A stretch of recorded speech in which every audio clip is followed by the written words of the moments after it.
ಇದೊಂದಿದ್ರೆ ಸಾಕು ನನ್ನ ಲೈಫಲ್ಲಿ ನಾನು ಸ್ಯಾಟಿಸ್ಫ್ಯಾಕ್ಷನ್ ಆಗಿ ಇರ್ತೀನಿ ಅನ್ನೋ ಒಂದು ವಿಷಯ. ಬದುಕು ಸತ್ತ ಮೇಲೆ ಏನಿರೋದಿಲ್ಲ ಅಲ್ಲ, ಹಣ ಅಷ್ಟೇ ಯೂಸ್ ಆಗ್ತದೆ, ಬಡವರಿಗೆ ಹೆಲ್ಪ್ ಮಾಡ್ಬಾರ್ದು. ಅದಕ್ಕೆ ರೈಟ್ ಆನ್ಸರ್ ಬಂದೇನೆ ಬದುಕು. ಡೀಟೇಲ್ ಆಗಿ ಹೇಳ್ಬೋದು ಅಂದ್ರೆ ಏನ್ ಹೇಳ್ತೀವಿ? ಬದುಕು ಅಂದ್ರೆ ನಾವು ಚಿಕ್ಕದಿಯ ಇರುವಾಗ ತುಂಬಾ ಕಷ್ಟಪಟ್ಟಿದ್ದೀವಿ ಲೈಫಲ್ಲಿ. ಸ್ಕೂಲಿಗೆ ಹೋಗ್ಬೇಕಾದ್ರೆ ಅಂದರೆ ಲೈಫಲ್ಲಿ ನಾವು ಸ್ಕೂಲಿಗೆ ಹೋಗುವಾಗ ಅರ್ಧ ಯೂನಿಫಾರ್ಮ್, ಅರ್ಧ ಬ್ಯಾಗ್, ಅರ್ಧ ಶೂಸ್.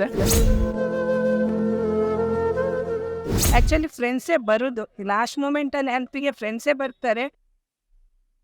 ಮೇಡಮ್ ನಮಸ್ತೆ, ನಿಮ್ಮ ಹೆಸರು? ನನ್ನ ಹೆಸರು ಸಂಧ್ಯಾ. ಸ್ವಲ್ಪ ಜೋರಾಗಿ ಮಾತಾಡಿ. ಸಂಧ್ಯಾ ಅಂತ. ಓಕೆ ಮೇಡಮ್, ನಾನು ನಿಮಗೆ ಒಂದು ಕ್ಯಾಶುವಲ್ ಕ್ವಶನ್ ಕೇಳ್ತೀನಿ, ಒಂದು ಸಿಂಪಲ್ ಆಗಿರುತ್ತೆ.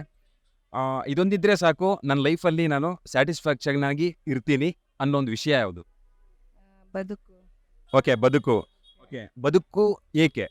ಬದುಕು ಮೀನ್ಸ್ ಲೈಫ್ ಲಾಂಗ್ ಇರೋ ತನಕ, ಮತ್ತೆ ಸತ್ತ ಮೇಲೆ ಏನಿರೋದಿಲ್ಲ, ಹಣ ಅಷ್ಟೇ ಯೂಸ್ ಆಗ್ತದೆ, ಬಡವರಿಗೆ ಹೆಲ್ಪ್ ಮಾಡ್ಬೋದು.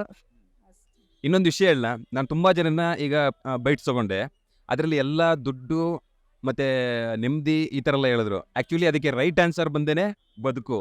ತುಂಬ ಚೆನ್ನಾಗಿ ಹೇಳಿದಿರಿ. ಅದನ್ನು ಒಂದು ಡೀಟೇಲಾಗಿ ಹೇಳ್ಬೋದು ಅಂದರೆ ಏನು ಹೇಳ್ತೀರಿ?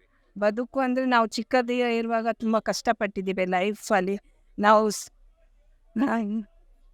ಸ್ಕೂಲಿಗೆ ಹೋಗ್ಬೇಕಾದ್ರೆ ಇಲ್ಲ ಅಳ್ಬೇಡಿ, ಹೇಳಿ ಹೇಳಿ.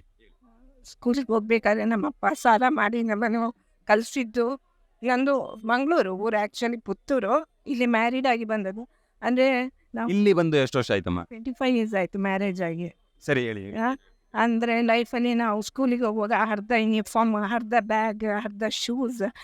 ಅದು ತುಂಬ ಕಷ್ಟ. ಬಟ್ ಈಗ ಲೈಫ್ ಓಕೆ, ತುಂಬ ಖುಷಿಯಾಗಿದೆ. ನನ್ನ ಗಂಡ ತುಂಬ ಚೆನ್ನಾಗಿ ನೋಡ್ತಾರೆ. ಇವಾಗ ತುಂಬ ಚೆನ್ನಾಗಿದ್ದೀರಿ. ಅದೇ ಕಷ್ಟ, ಬದುಕಂದ್ರೆ ಕಷ್ಟ. ಅದೇ ಈಗ ನಿಮಗೆ ಈಗ ನೀವು ಹೇಳ್ತಾ ಇದ್ದೀರಿ ನಾನು ಅಷ್ಟೆಲ್ಲ ಕಷ್ಟಪಟ್ಕೊಂಡು ಬಂದೆ ಅಂತ ಅಂದ್ಬಿಟ್ಟು.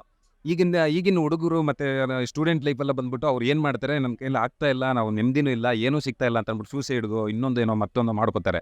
ಆಯಿತಾ, ಅಂಥವ್ರಿಗೆ ಏನು ಹೇಳ್ತೀರಿ? ಅದೆಲ್ಲ ಸುಮ್ಮನೆ. ಅವರು ಅದನ್ನೆಲ್ಲ ಫೇಸ್ ಮಾಡಬೇಕು. ಅವರ ತಂದೆ ತಾಯಿ ಏನು ಕೊಡ್ತಾರೆ ಅದರಲ್ಲಿ ಖುಷಿಯಾಗಿರೋದನ್ನು ಕಲಿಬೇಕು.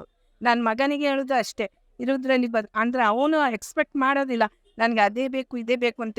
ಯಾವ ಕೊಟ್ಟರೆ ಓಕೆ ಅಂತ ಅವನು ಸ್ವೀಕಾರ ಮಾಡ್ತಾನೆ. ಅವನು ಅಷ್ಟು ಕಾಸ್ಟ್ಲಿ ಬೇಕು, ಇಷ್ಟು ಇದೆಪ್ಪ ತೆಕೊ ಅಂದರೆ ಸರಿ ಆಯ್ತು ಅಂತ ಒಪ್ಕೊಳ್ತಾನೆ.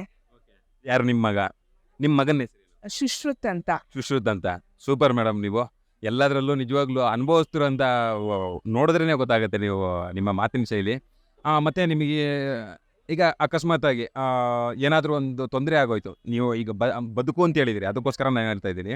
ಏನೋ ಒಂದು ತೊಂದರೆ ಆಗೋಯ್ತು, ಈಗ ಫ್ಯಾಮಿಲಿಯಲ್ಲೋ ಫುಲ್ ಕುಗ್ಗೋ ಥರ ಆಗೋಯ್ತು, ಅವಾಗಿನ ನಿರ್ಧಾರ ಏನಾಗಿರುತ್ತೆ? ನಿರ್ಧಾರ ನಾವು ಸಾಯ್ಬಾರ್ದು, ಅದನ್ನು ಫೇಸ್ ಮಾಡಿ ಬದುಕಬೇಕು.